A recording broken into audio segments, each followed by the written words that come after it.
2020년 5월 21일 목요일 매일 성경 묵상과 함께 아침을 열도록 하겠습니다. 오늘 함께 묵상할 말씀은 시편 21장 1절에서 13절 말씀입니다. 제가 봉독합니다. 여호와여, 왕이 주의 힘으로 말미암아 기뻐하며 주의 구원으로 말미암아 크게 즐거워하리이다.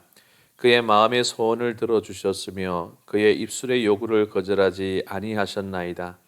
주의 아름다운 복으로 그를 영접하시고 순금간을 그의 머리에 씌우셨나이다. 그가 생명을 구하매 주께서 그에게 주셨으니 곧 영원한 장수로소이다. 주의 구원이 그의 영광을 크게 하시고 존귀와 위엄을 그에게 입히시나이다.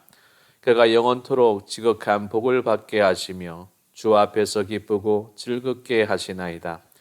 왕이 여호와를 의지하오니 지존하신 이의 인자함으로 흔들리지 아니하리이다. 왕의 손이 왕의 모든 원수들을 찾아내며 왕의 오른손이 왕을 미워하는 자들을 찾아내리로다. 왕이 노하실 때에 그들을 풀무불 같게 할 것이라. 여호와께서 진노하사 그들을 삼키시리니 불이 그들을 소멸하리로다. 왕이 그들의 후손을 땅에서 멸하며 그들의 자손을 사람 중에서 끊으리로다. 비록 그들이 왕을 해하려 하여 음모를 꾸몄으나 이루지 못하리로다. 왕이 그들로 돌아서게 하며 그들의 얼굴을 향하여 활시위를 당기리로다. 여호와여, 주의 능력으로 높임을 받으소서. 우리가 주의 권능을 노래하고 찬송하게 하소서. 아멘. 본 시편은 어제 말씀드렸듯이 20장과 짝을 이루는 시로 20장의 출정을 앞둔 왕의 승리를 기원하는 출정시라면 21장은 전쟁에서 승리하고 돌아와 부르는 개선시다라고 볼 수 있습니다. 즉 20장이 국가의 명운이 걸린 암몬 아람과의 일전을 위하여 출정하는 다윗 왕의 승리를 기원하기 위해 지어진 것이라면 21장은 그처럼 출정하면서 드린 기도를 하나님께서 들어주심으로 말미암아 승리를 거두고 돌아와 부르는 감사의 찬송인 것입니다. 그리하여 21장의 시는 엄숙하고 긴장된 분위기가 지배하는 20장과는 달리 감사와 한의가 시 전반에 흘러 넘치고 있다는 것이죠.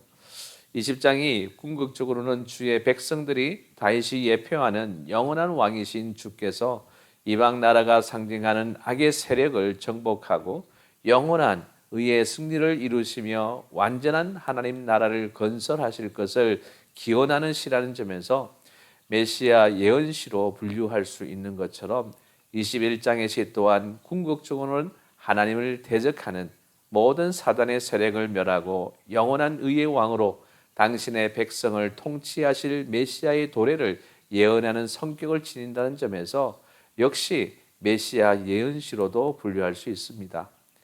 이러한 본시의 내용은 다음과 같이 분류할 수 있어요. 먼저 1절에서 7절까지의 말씀은 백성들이 하나님께서 자신들의 왕의 간구를 들어서 전쟁에서 승리하게 해주신 데 대하여 감사 찬양을 드리는 내용이고, 다음으로 8절 12절은 하나님께서 미래에도 자기들의 왕에게 승리를 주시도록 기원하는 내용이고, 끝으로 13절은 자기 백성에게 승리를 주시는 하나님의 권능을 기리는 성령으로 마무리하고 있어요. 그런데 이상인 본문에서 8절 이하에 나오는 내가 누구인가 하는 것은 참으로 모호하다고 할 수 있어요. 이 내라는 내는 왕으로도 해석할 수도 있고 하나님으로도 해석할 수 있기 때문입니다.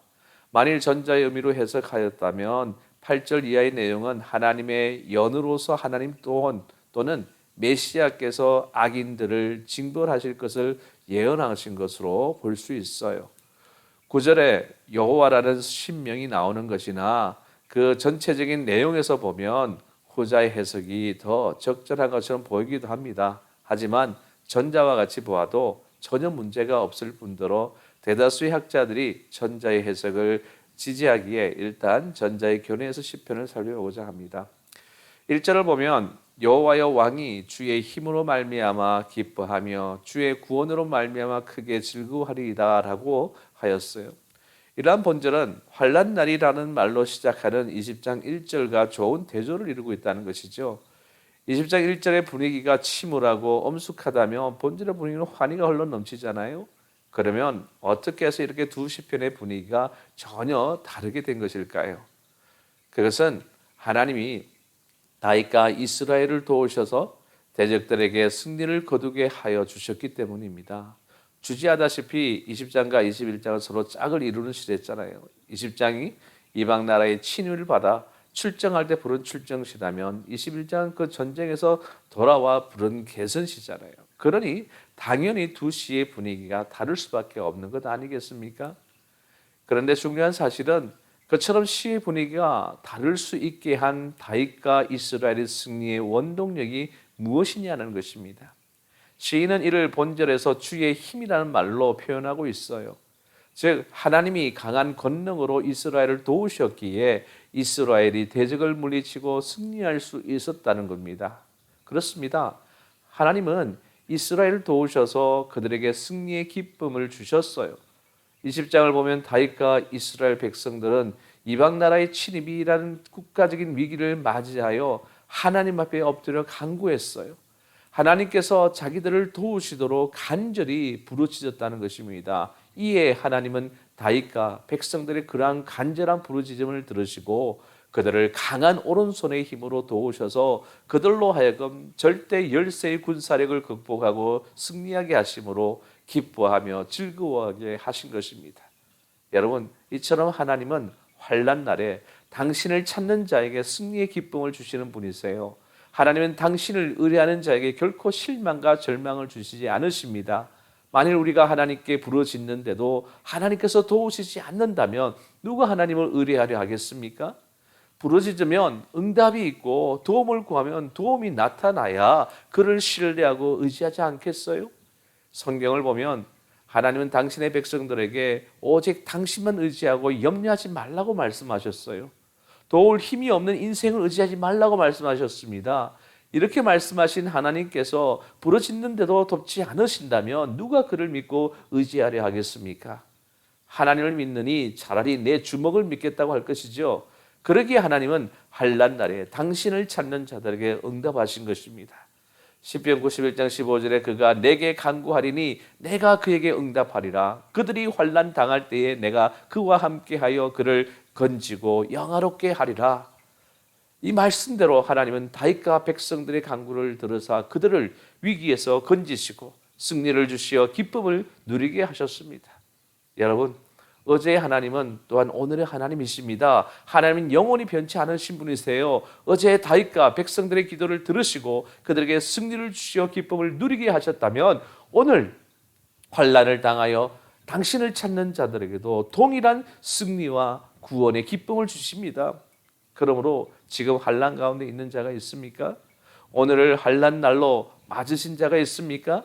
전날 다윗과 이스라엘 백성들이 부르짖음에 응답하신 그 하나님께 부르짖으시기를 바랍니다. 하나님을 간절히 찾으시기를 바랍니다. 분명 하나님은 여러분에게 승리의 기쁨을 안겨주실 것입니다. 그리고 11, 12절을 보십시오. 비록 그들이 왕을 해하려 하여 음모를 꾸몄으나 이루지 못하도다. 왕이 그들로 돌아서게 하며 그들의 얼굴을 향하여 활시를 당기리로다. 이렇게 말했죠. 이는 하나님께서 함께 하시는 자를 대적들이 아무리 이기려고 계교를 부려도 결코 이길 수 없도록 하게 해달라는 간절한 기원입니다. 그러나 여러분, 이런 단순한 기원만이 아닙니다. 왜냐하면 시인 다윗은요, 하나님이 함께 하는 자의 승리를 과거에 많이 경험했고요, 공의로우신 하나님을 믿는 신앙으로 이를 확신하고 있었기 때문이죠. 따라서 이는 기원인 동시에 또한 예언이기도 합니다. 따라서 이는 1차적으로 다윗 왕이 자신의 계속된 그런 안정과 승리를 예언한 것으로 이해할 수 있어요. 그러나 궁극적으로는 다윗 왕이 예표하는 하나님이 세우신 영원한 왕 예수 그리스도께서 악한 대적들의 계교를 물리치시고 승리하게 될 것임을 예언한 것입니다. 참으로 다윗은 일평생 동안 대내외적으로 많은 대적들의 도전과 공격을 받았어요. 그래야 다윗은 항상 위험 가운데서 살아야 했습니다. 하지만 아무도 다윗을 해하지를 못하였어요. 궁극적으로 승리는 항상 다윗에게로 돌아갔습니다. 그리고 이는 예수 그리스도께서도 마찬가지였어요. 예수님께서는 이 땅에 나실 때부터 대적들의 도전과 공격을 받았잖아요. 그리고 본격적으로 공생의 사역을 시작하시자 대적들의 공격은 한층 더 극심해졌습니다. 대적들은 예수 그리스도를 실족해 하고자 무수히 시도하였죠. 그리고 마침내는 악한 계기를 동원하여서 예수 그리스도를 십자가에 못 박아 죽임으로써 그를 영원히 제거하고자 하였습니다. 참으로 예수 그리스도는 위기 중에 위기를 당하였으며 악인들의 계교대로 십자가에 못 박혀 죽으셨잖아요. 그러면 예수 그리스도가 악인들에게 결국 패하였습니까? 그렇지 않습니다. 악인들은 예수 그리스도를 십자가에 못 박아 죽이고 승리에 도취되었지만 예수 그리스도는 결코 죽음 가운데 영원히 머물러 계시지 않으셨습니다. 예수 그리스도께서는 장사된 지 3일 만에 다시 살아나셨어요. 대적들은 예수 그리스도를 죽임으로 영원히 제거하려 하였지만 그들의 뜻은 이루어지지 않았어요. 예수 그리스도와 함께 하신 하나님은 그를 죽은 자들 가운데서 다시 살리셨습니다. 결국 대적들은 예수 그리스도의 부활로 말미암아 결정적인 패배를 당하고 말았어요. 대적들의 우두머리 사단, 예수 그리스도의 부활로 말미암아 그가 가진 사망 권세의 위력을 상실하는 결정적인 패배를 당하게 된 것입니다. 본절의 표현대로 하면 사단은 예수 그리스도가 날리는 화살에 그 얼굴을 맞은 격이었어요. 그렇습니다. 하나님이 함께 하신 예수 그리스도는 악한 날에도 승리를 거두셨어요. 그리고 이는 매우 중요합니다. 왜냐하면 이는 하나님을 의지하는 성도들도 악한 날에 승리하게 될 것임을 보여주는 것이기 때문이죠. 여러분, 우리 성도들은 이 세상에서 악한 자들의 계교로 수없이 악한 날을 맞을 수 있습니다. 그러나 여러분이 여호와 하나님을 의지하는 한 여러분을 향한 악한 계교는 이루어질 수 없어요. 여러분은 하나님의 소유입니다. 하나님은 여러분들 창조하셨으며 구속하셨으며 친히 지명하여 부르셨으며 당신의 것이라고 선언하셨습니다. 이러한 여러분을 향하여 어찌 악한 자들의 계교가 이루어질 수가 있겠습니까? 하나님은 여러분을 향한 악한 계교를 파하셔서 악인들로 여러분을 결코 해하지 못하게 하실 것입니다.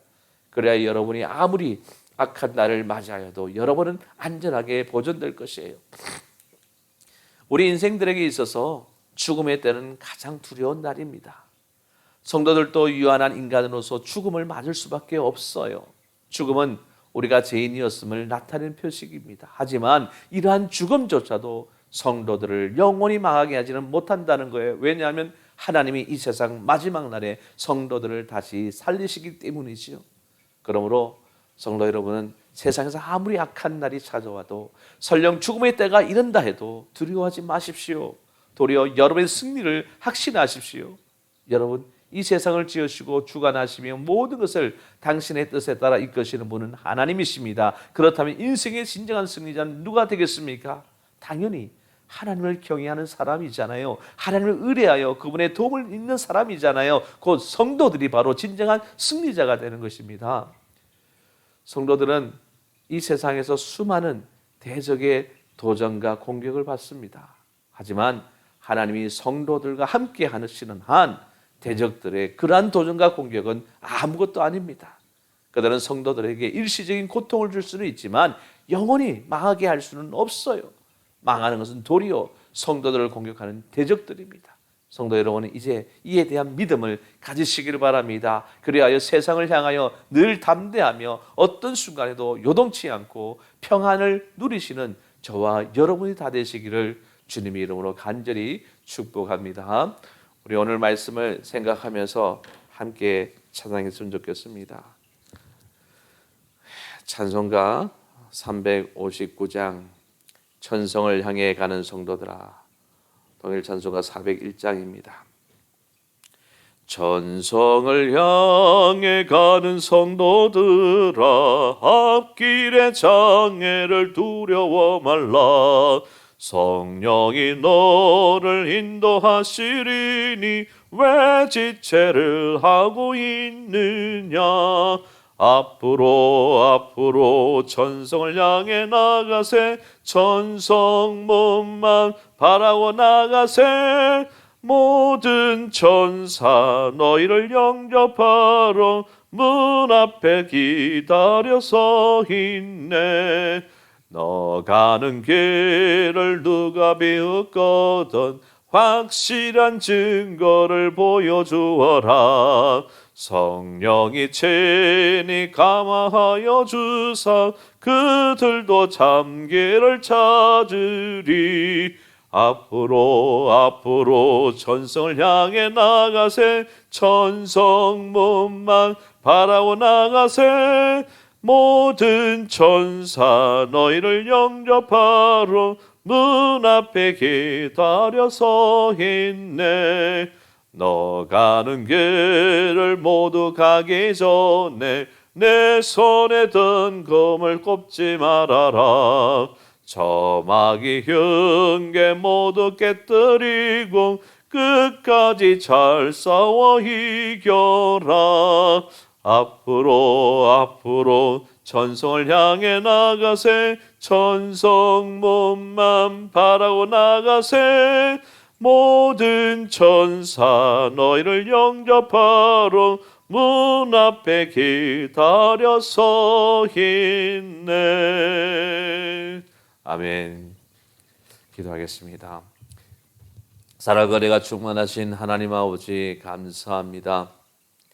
이 땅을 살아가는 우리들은 영적인 싸움 속에 살아가고 있습니다. 그러기에 언제나 우리는 긴장할 수밖에 없지요. 왜냐하면 우리들은 너무나도 연약한 존재이기 때문에 나 자신을 의지하고서는 결코 이 영적인 싸움에서 승리할 수가 없다는 것을 분명히 알기 때문입니다. 그래서 우리는 하나님께 의지합니다. 하나님께 도움을 구합니다. 왜? 우리 여호와 하나님은 여호와 니시 하나님이시기 때문이지요. 바로 승리의 하나님이시기에 이 모든 사단의 권세를, 사망의 권세를 꺾으신 우리 하나님이시기에 우리의 하나님을 온전히 붙들고 우리의 여호와 니시 되신 우리 하나님 편에 섰다면 우리가 어떠한 공격 속에서도 우리 능히 승리의 삶을 살아갈 수 있다는 것입니다. 오늘 시편 기자 다윗이 고백했던 것도 마찬가지로 그는 진정 여호와 니시 되신 하나님께서 늘 함께 하심을 알기에 하나님을 온전히 믿고 신뢰하며 그분께 모든 것을 위탁하며 나아갔습니다. 그래서 그는 진정한 승리의 승리를 맛보며 살아가게 된 것 아닙니까? 그래서 승리의 개선 장군인 다윗처럼 하나님께 찬양과 감사와 영광을 돌리는 그러한 노래로 하나님께 영광을 돌리고 있는 것이죠. 우리도 이처럼 다윗처럼 우리의 여호와를 승리의 하나님께 모든 것을 의탁하며 승리가 확정되어졌던 확신이 된 그 믿음 안에서 늘 개선 장군으로 들어오는 우리 하나님께 찬양과 경배를 드리며 감사와 영광을 돌리는 그런 승리의 삶을 살아가는 우리 모두가 되어질 수 있도록 주님 인도하여 주시옵소서. 그래서 어떠한 상황 속에서도 두려워하지 말고 담대하게 주만을 붙들고 우리와 함께 하시는 우리 하나님께 늘 그분을 의지하며 나아갈 수 있는 하나님의 귀한 백성들 되어서 어떠한 영적인 싸움에서도 항상 승리하는 삶을 살아가는 우리 모두가 되어질 수 있도록 주님 인도하여 주시옵소서. 오늘 하루의 삶도 영적인 세상의 어떠한 공격 속에서도 넘어지지 않고 주 안에서 승리하는 삶을 살 수 있도록 여호와이신 하나님 편에서는 우리 모두가 될 수 있도록 주님 인도하여 주시옵소서. 감사드리며 예수님으로 간절히 기도드리옵나이다. 아멘. 하늘에 계신 우리 아버지여, 이름이 거룩히 여김을 받으시오며 나라의 임하오시며 뜻이 하늘에서 이룬 것 같이 땅에서도 이루어지이다. 오늘 우리에게 일용할 양식을 주옵시고 우리가 우리에게 죄진 자를 사하여 준 것 같이 우리 죄를 사하여 주옵시고 우리를 시험에 들게 하지 마옵시고 다만 악에서 구하옵소서. 대개 나라와 근세와 영광의 아버지께 영원히 있사옵나이다. 아멘. 오늘 하루도 여호와 니시 되신 하나님을 붙들고 그분 편에 서서 승리하는 삶을 살기를 주님의 이름으로 축복합니다. 주님의 이름으로 사랑하고 축복합니다. 주 안에서 승리하세요.